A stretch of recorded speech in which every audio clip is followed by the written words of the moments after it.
الحمد لله رب العالمين والصلاة والسلام على سيد الأنبياء والمرسلين وعلى آله وأصحابه أجمعين. أما بعد فأعوذ بالله من الشيطان الرجيم. بسم الله الرحمن الرحيم.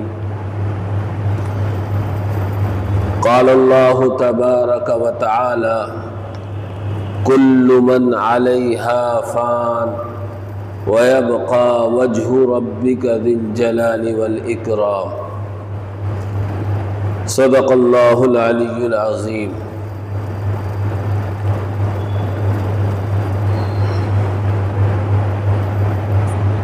وقال عليه الصلاة والسلام: اکثروا ذکر حازم اللذات یعنی الموت،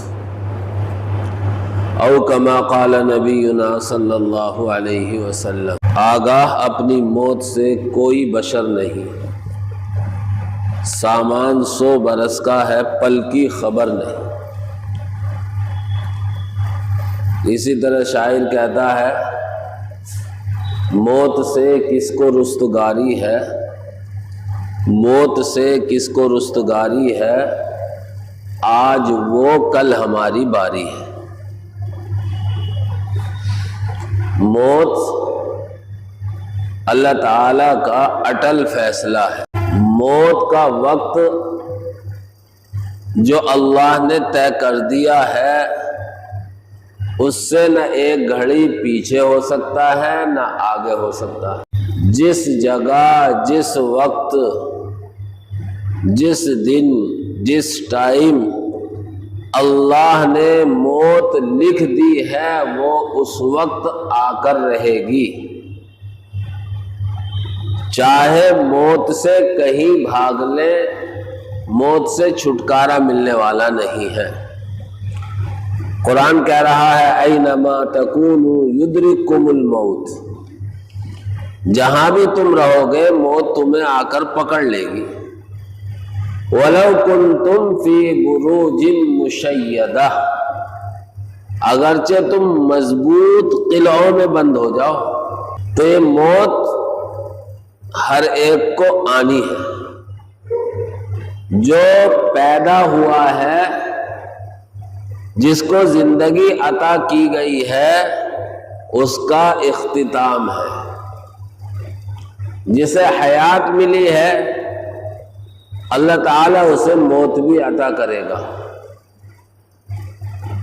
اللہ تعالیٰ نے موت و حیات کو بنایا ہے. الذی خلق الموت والحیات، اللہ ہی ہے جس نے موت و حیات کو بنایا، پیدا کیا. لنبلوکم ایکم احسن عملا، تاکہ ہم تم کو آزمائیں کون اچھا عمل کر کے آیا ہے، کون برا عمل کر کے آیا ہے. آئے دن حادثات پیش آ رہے ہیں، موت کے واقعات ہو رہے ہیں. جس کی بھی موت کا وقت آتا ہے اللہ رب العزت والجلال کے یہاں وہ طے شدہ ہے. ہمیں ایسا لگتا ہے کہ بھئی جلدی چلا گیا، ہمیں ایسا لگتا ہے کہ بھئی بڑی کم عمر میں چلا گیا، ہمیں ایسا محسوس ہوتا ہے کہ ابھی اسے دنیا میں رہنا تھا.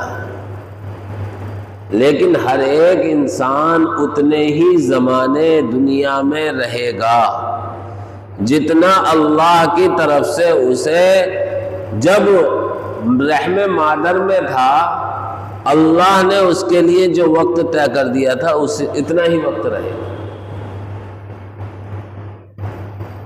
تو موت تو ہر ایک کو آنی ہے اور آ کر رہے گی. یہاں تک کہ اللہ تبارک و تعالی نے اپنے منتخب بندے حضرات انبیاء علیہم الصلوات والتسلیمات ہی کو نہیں چھوڑا تو ہما شما کا اس میں کیا شمار ہے. اور سب سے پیارے پیغمبر حضرت محمد الرسول اللہ صلی اللہ علیہ وسلم پر بھی موت طاری ہوئی. تو مرنا ہے ہر ایک کو، یہ اللہ کا اٹل فیصلہ ہے، لیکن اس کا پتہ نہیں کہ کب مرنا ہے، کب موت کا وقت ہے۔ اس لیے انسان کو ہمیشہ ایسا رہنا چاہیے کہ اگر میں ابھی چلا جاؤں تو میرے پیچھے مجھ پر کسی کا بار نہ رہے، بوجھ نہ رہے، میرے اوپر کسی کے حقوق کا بوجھ نہ رہے۔ اور یہ اس وقت ہو سکتا ہے جب ہم اللہ کو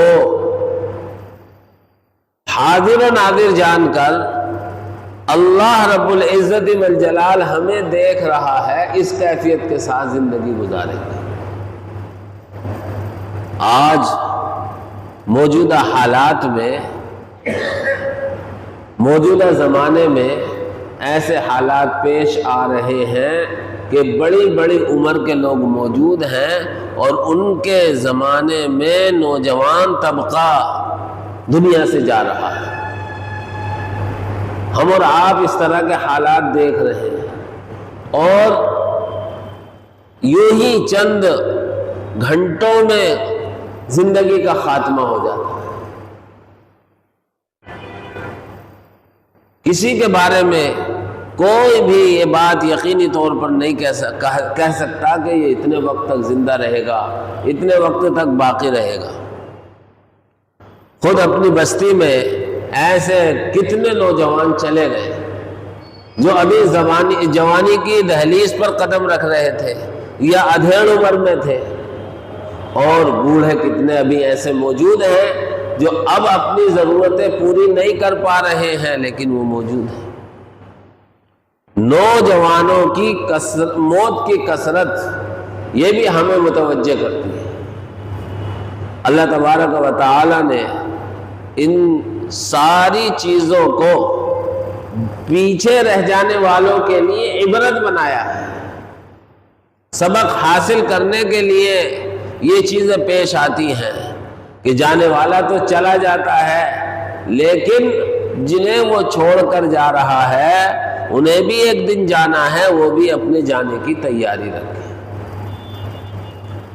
دارالعلوم دیوبند کے پہلے طالب علم اور تحریک آزادی کے بانی مبانی حضرت مولانا محمود حسن دیوبندی نور اللہ مرقدہ، وہ ایک شعر پڑھا کرتے تھے، انقلابات جہاں واعظ رب ہے سن لو، انقلابات جہاں واعظ رب ہے سن لو، ہر تغیر سے صدا آتی ہے ففہم ففہم۔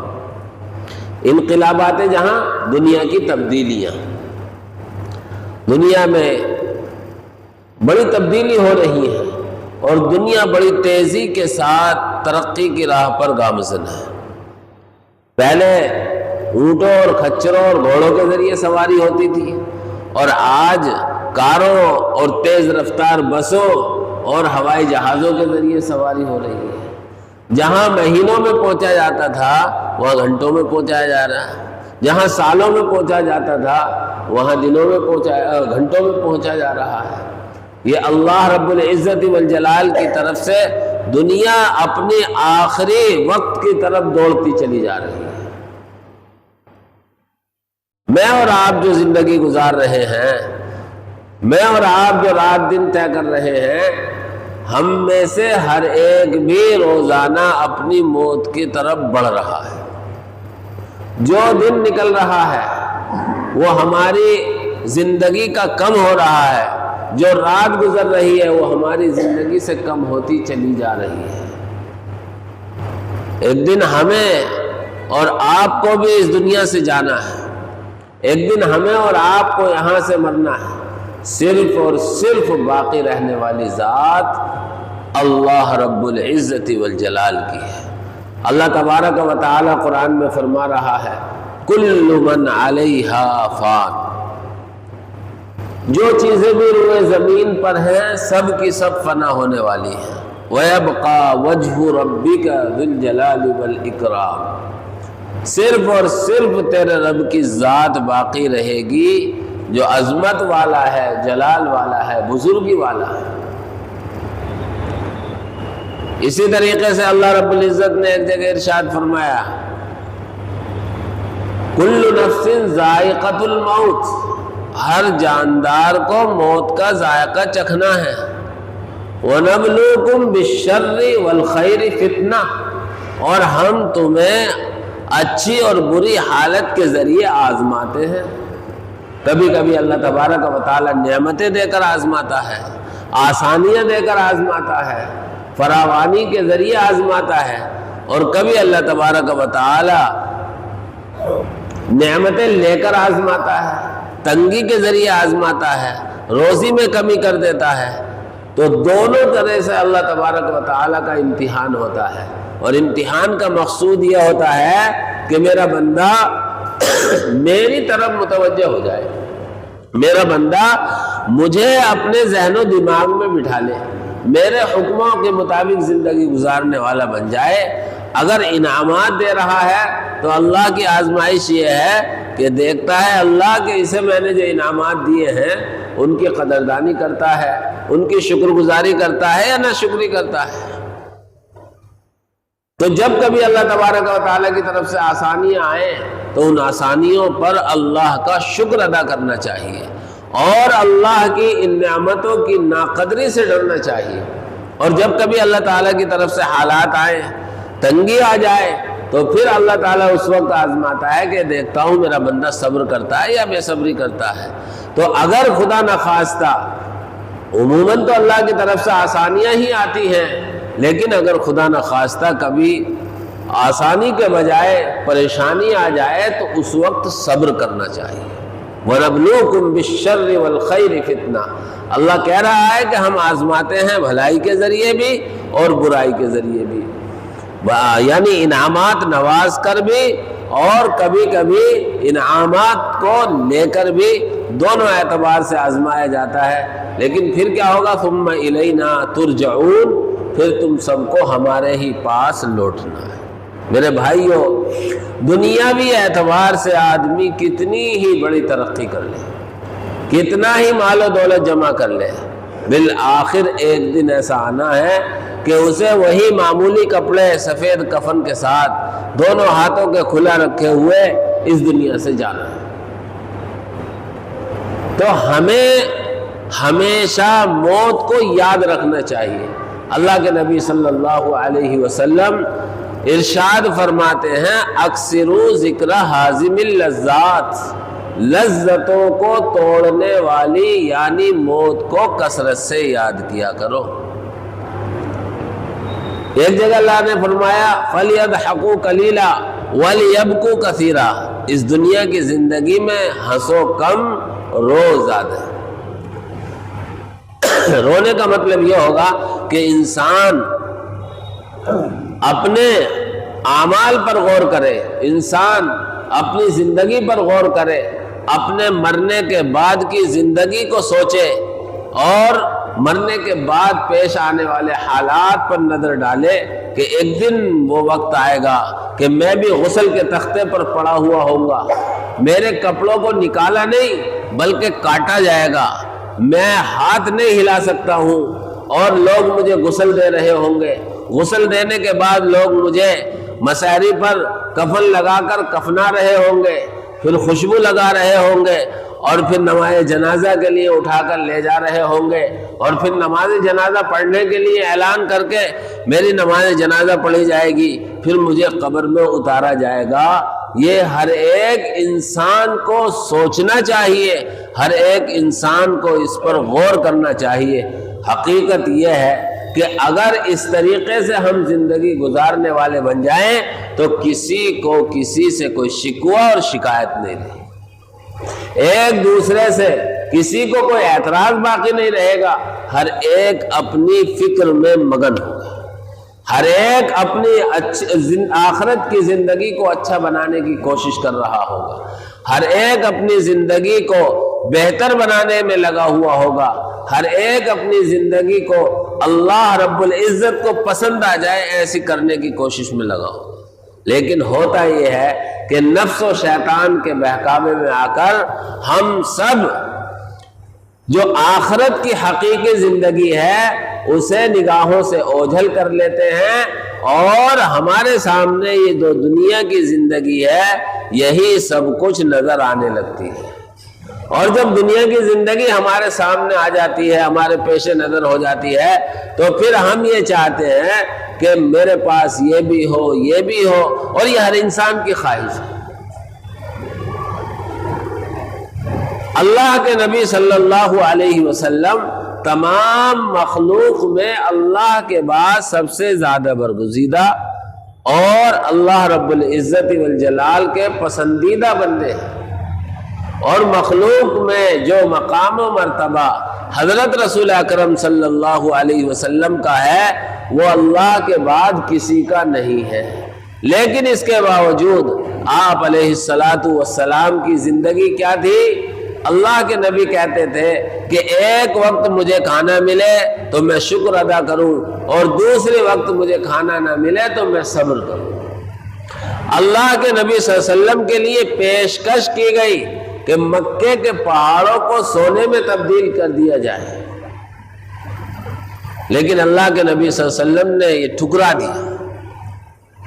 یہ اللہ کے نبی صلی اللہ علیہ وسلم کی زندگی جو تھی، آپ علیہ الصلاۃ والسلام کی اختیاری زندگی تھی، یعنی آپ ایک وقت کھا رہے ہیں اور ایک وقت بھوکے رہ رہے ہیں، یہ آپ کی اختیاری زندگی تھی، آپ کی پسند کی ہوئی زندگی تھی۔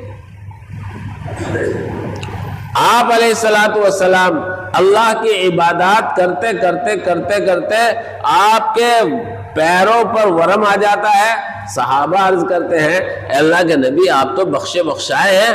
اللہ کے نبی کہتے ہیں افلا اکون عبدا شکورا، کیا میں اللہ کا شکر گزار بندہ نہ بنوں؟ اسی طریقے سے قرآن کریم میں ہے کہ اللہ تبارک و تعالی اپنے نہ ماننے والوں کو، جو اللہ کے منکر ہیں، جو اللہ کی ذات و صفات میں شرک ٹھہراتے ہیں، اللہ فرما رہا ہے قرآن میں 25ویں پارے میں ہے کہ اگر ایمان والوں سے یہ خطرہ نہ ہوتا کہ وہ بھی کہیں ادھر کو نہ پھسل جائیں تو میں ان خدا کے منکروں کے گھر، ان کے زینے، ان کی چھتیں سونے چاندی کی بناتا۔ وَلِبُيُوتِهِمْ أَبْوَابًا وَسُرُرًا عَلَيْهَا يَتَّكِئُونَ وَزُخْرُفًا، کہ ان کے گھروں کو، ان کی چارپائیوں کو، ان کی مسیریوں کو، ان کے گھروں کی چھتوں کو سب کو سونے چاندی کی بناتا۔ وَلَوْلَا أَن يَكُونَ النَّاسَ أُمَّةً لَجَعَلْنَا لِمَن يَكْفُرُ بِالرَّحْمَنِ، کہ اگر یہ اندیشہ نہ ہوتا کہ ایمان والے بندے پریشان ہو جائیں گے، ہو سکتا ہے اس بات کی طرف مائل ہو جائیں، تو اللہ رب العزت والجلال ان منکروں کے لیے گھروں کو، چھتوں کو، ان کی چارپائیوں کو، ان کے تکیہ گاہوں کو سب کو سونے چاندی کی بنا دیتا۔ اور اللہ کے نبی صلی اللہ علیہ وسلم فرما رہے ہیں، صحابہ جا رہے ہیں ساتھ میں، ایک کوڑے پر کوئی مرا ہوا بکری کا بچہ پڑا ہوا ہے۔ صحابہ کی ذہن سازی کرتے تھے اللہ کے نبی، صحابہ کو سمجھاتے تھے، کہا اس کوڑی کے بچے، جو بکری کا بچہ کوڑی پر پڑا ہے، بتاؤ کوئی سے 1 درہم میں لے سکتا ہے؟ صحابہ نے عرض کیا اے اللہ کے نبی اس کو تو کوئی فری میں بھی نہیں لینے کا۔ اللہ کے نبی صلی اللہ علیہ وسلم نے فرمایا کہ اگر اللہ رب العزت والجلال کی نگاہ میں دنیا کی کوئی اہمیت ہوتی، دنیا کی کوئی اہمیت ہوتی، تو وہ کسی خدا کے منکر کو 1 گھونٹ پانی پینے کے لیے نہیں دیتا، اور اس دنیا کی اہمیت اللہ کی نظر میں اس مرے ہوئے بکری کے بچے کے برابر بھی نہیں۔ تو انسان آپس میں ایک دوسرے سے عداوتیں، دشمنیاں، ایک دوسرے سے ناراضگی، ایک دوسرے سے شکوے شکایت، یہ اس دنیاوی زندگی میں اس دنیا کے لیے کرتا ہے، ورنہ کسی کا کسی سے کیا بٹ رہا ہے۔ لیکن جب ہر ایک مسلمان اپنی آخرت کی زندگی کو یاد رکھے گا، اپنے مرنے کے بعد کے حالات کو یاد رکھے گا، تو اس کے لیے پھر یہ آسان ہو جائے گا کہ اسے کسی سے شکایت نہیں ہوگی، اسے کسی سے پریشانی نہیں ہوگی۔ میرا مضمون تو بیان کرنے کا آج کچھ اور تھا ذہن میں، ابھی 10 بجے کے قریب، 10:30 بجے کے قریب اطلاع ملی اجھاری کے ایک بڑے معزز فیروز بھائی تھے، آپ نے سنا ہوگا جگاڑو اڈے پر فائن کمپیوٹر سے نام سے سب سے پہلے کمپیوٹر کا کام جو پرنٹنگ پریس کا انہوں نے اجھاری میں کیا تھا. بڑے اچھے بااخلاق آدمی تھے اور 42-45 سال کی عمر کے رہے ہوں گے. صبح 3 بجے ان کے سینے میں درد اٹھا ہے، پتہ چلا سنبل لے گئے ہیں. سنبل بھی ڈاکٹروں نے منع کر دی، مراد آباد بھی ڈاکٹروں نے منع کر دی، اور وہ اللہ کو پیارے ہو گئے. تو میں نے سوچا کہ آج پھر موت ہی کے عنوان پر بات کی جائے، کیونکہ ہمیں اور آپ کو بھی اپنی زندگی کے بارے میں کوئی پتہ نہیں ہے. پچھلے ہفتے میں نے ذکر کیا تھا کہ اللہ نے چھپا کر رکھی ہیں کچھ چیزیں، ان میں سے ایک ہم سب کی موت کا وقت بھی ہے. نہ مجھے معلوم نہ آپ کو معلوم، اور ہما شما کیا اللہ نے اپنے پیارے پیغمبر جن کو سب سے زیادہ علم عطا کیا تھا، اللہ کے نبی صلی اللہ علیہ وسلم کو بھی اس کا علم نہیں دیا، لیکن اشارات آ گئے تھے. چنانچہ آپ علیہ السلام نے حجۃ الوداع کے موقع پر جب آپ نے عرفات میں قصوہ اونٹنی پر کھڑے ہو کر صحابہ کے 1.25 لاکھ کے مجمع میں خطبہ دیا ہے، تو اس میں سب سے پہلی بات یہ کہی تھی اللہ کے نبی نے کہ سنو، جو کچھ میں کہہ رہا ہوں غور سے سنو. ہو سکتا ہے آج کے بعد میری اور آپ کی یہاں ملاقات نہ ہو. تو جو بڑے صحابہ تھے وہ سمجھ بھی گئے تھے کہ اللہ کے نبی صلی اللہ علیہ وسلم کی دنیا سے جانے کا وقت آ گیا ہے. تو اللہ کے نبی کو بھی اپنی موت کی خبر پہلے سے نہیں تھی، اشارات مل گئے تھے.